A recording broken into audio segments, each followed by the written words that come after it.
What's up, Michigan State fans? It's Jacob Constantine here back for another episode of the Michigan State Spartans Insider Podcast. This is a podcast that will go out on Christmas Eve, 2025, December 24th, of course, here for this one. And today, I kind of want to talk about Notre Dame a lot because Michigan State plays them in the 2026 football season, and certainly that is going to be an interesting game for a couple different reasons. And the thing we're going to kind of get at here is that Notre Dame has been in the news a lot lately. If you've been living under a rock and you're only listening to me for some reason, let's just do a quick little dive into what Notre Dame has been doing lately, because they went into this past season one of the better teams in college football, I think, especially after their first two games when they lost to Miami and Texas A&M back to back to open up the season. Miami was on the road.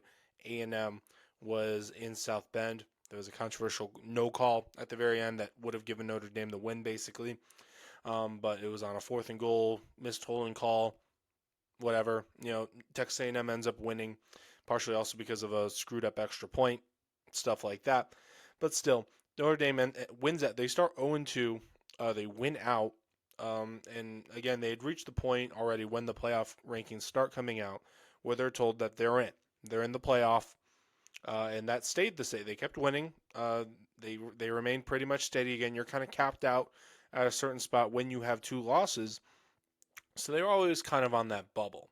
They're always kind of on that bubble. Like, they were ahead of Alabama, I think, for a time, and then suddenly the committee moved up Alabama. I think might have been after the Auburn game, when Alabama was in a dogfight against a 5-6 Auburn team. I'm pretty sure they were. Came down to the final minutes, but still. And suddenly, conference championship week rolls around. It's after the regular season. Notre Dame's done because obviously they're not in a conference, and they still have They have Alabama above Notre Dame, but Notre Dame's still in. And that was interesting because people started doing the theories like, could Notre Dame be in trouble here? Because Alabama kind of served as a buffer between them and Miami. Because obviously Miami beat Notre Dame. If you're comparing Notre Dame and Miami side by side, you're going to put Miami in because Miami beat them. Alabama lost its conference championship game. Miami and Notre Dame stay silent. And so basically, then the debate comes around. You have two playoff spots, especially with the ACC's weird nonsense with Duke winning it with 5 losses. Like, Virginia would have made things simpler because Virginia was a ranked team. Would have led to JMU not going and Virginia being the 12th seed instead. But that doesn't matter here. But you have 2 playoff spots and 3 teams. Alabama lost its conference championship game bad against Georgia. But if you leave them out, you're punishing Alabama for playing a conference championship game that Notre Dame and Miami didn't play. And the SEC's not.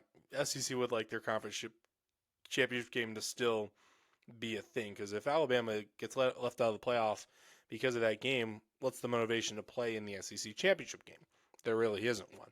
So they leave Alabama in. They don't move them down at all, actually. That was certainly something.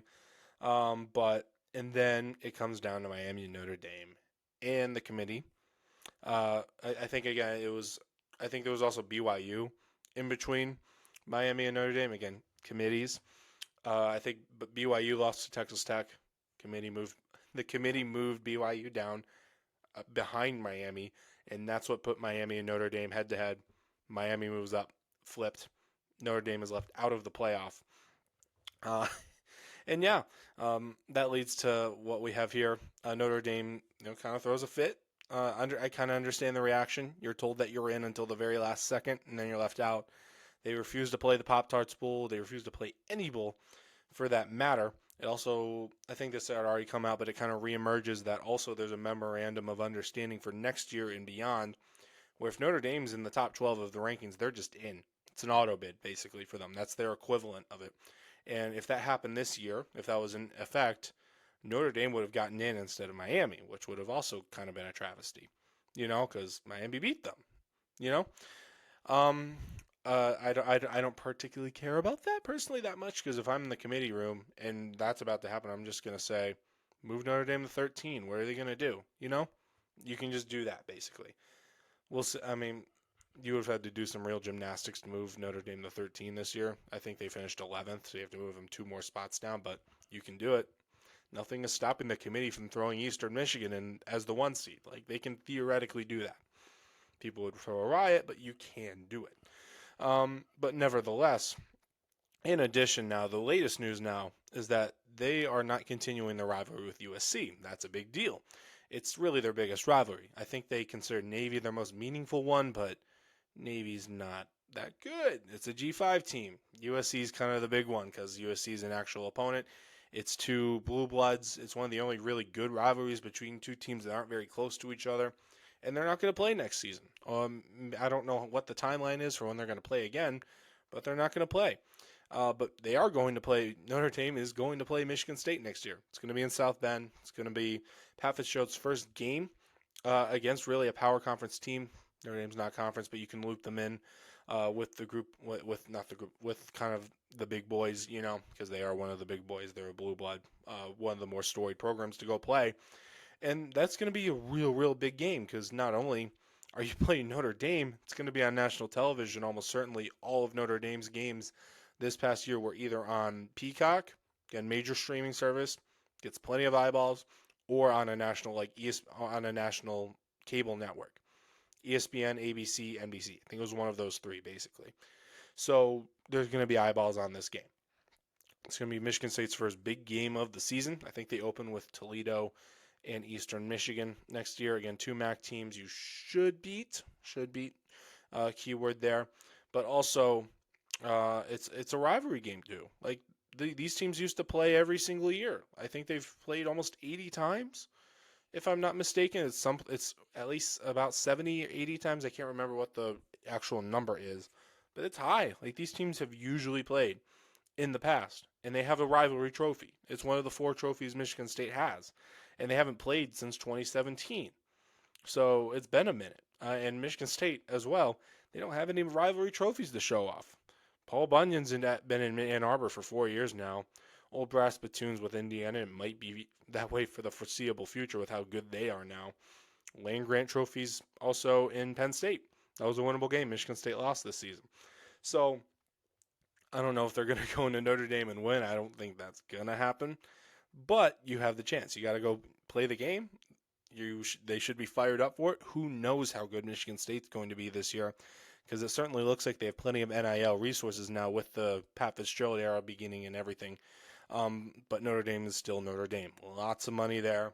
We don't know exactly maybe how much, because they're a private institution, maybe we don't know all the finances with them. But they're getting more money than probably the average Big Ten team because they have their own TV deal. And when they make the playoff, there's units of money involved in that, and they don't have to share it. When Ohio State makes the playoff, they have to share all the money they've made for the conference with everyone else in the Big Ten. So again, if you want MSU to have some more money, by the way, root for Big Ten teams. Kind of as simple as that. Root for Ohio State, root for Indiana in the coming weeks when they go play these ACC teams and SEC teams, because that does mean more money is going into Michigan State's pockets at the very moment. That's just kind of the business side of things here. Notre Dame doesn't have to split that, though. Ohio State has to split it 18 ways. So that's a big difference as well, and part of the reason why you're probably seeing Notre Dame kind of go into such a frenzy about this, because they were probably anticipating a nice paycheck for making the college football playoff that they are no longer getting. And that's a lot of money. I think it's a couple $1 million for a unit. So, yeah, there's that part. And again, if you want some national attention, though, go beat Notre Dame. Like, there's not many better programs for Pat Fitzgerald to have on the schedule so early in the season. They don't play Ohio State next year. They do play Oregon. That'll be one. You can obviously go beat Michigan as well. But Notre Dame is one of the biggest brands in college football, guys. Like, there's not many programs that have much of a pull like Notre Dame, because this is a truly national brand, Like, I think like Alabama is like the big one in the SEC. Ohio State's the big one in the Midwest. Oregon's kind of the big one out west. But Notre Dame is kind of a powerhouse no matter where you go, because they go play everywhere. I think that's the part I'll tip my hat to. They're willing to go to the West Coast. They're willing to go down south. They're willing to go out and play even, well, in the Northeast. College football is not really much of a thing out in New England, but you know, it's a truly national brand. It's a big deal to play Notre Dame. Michigan State gets to play Notre Dame in 26 at Notre Dame. They host them in 27 in Spartan Stadium, which you can see behind me. But if you can go beat Notre Dame, that puts Michigan State right back on the map. People will talk about it. It would be one of the bigger upsets earlier on next season. They have a quarterback as well, C.J. Carr. Went to high school with him for a couple of years. Fun little fact.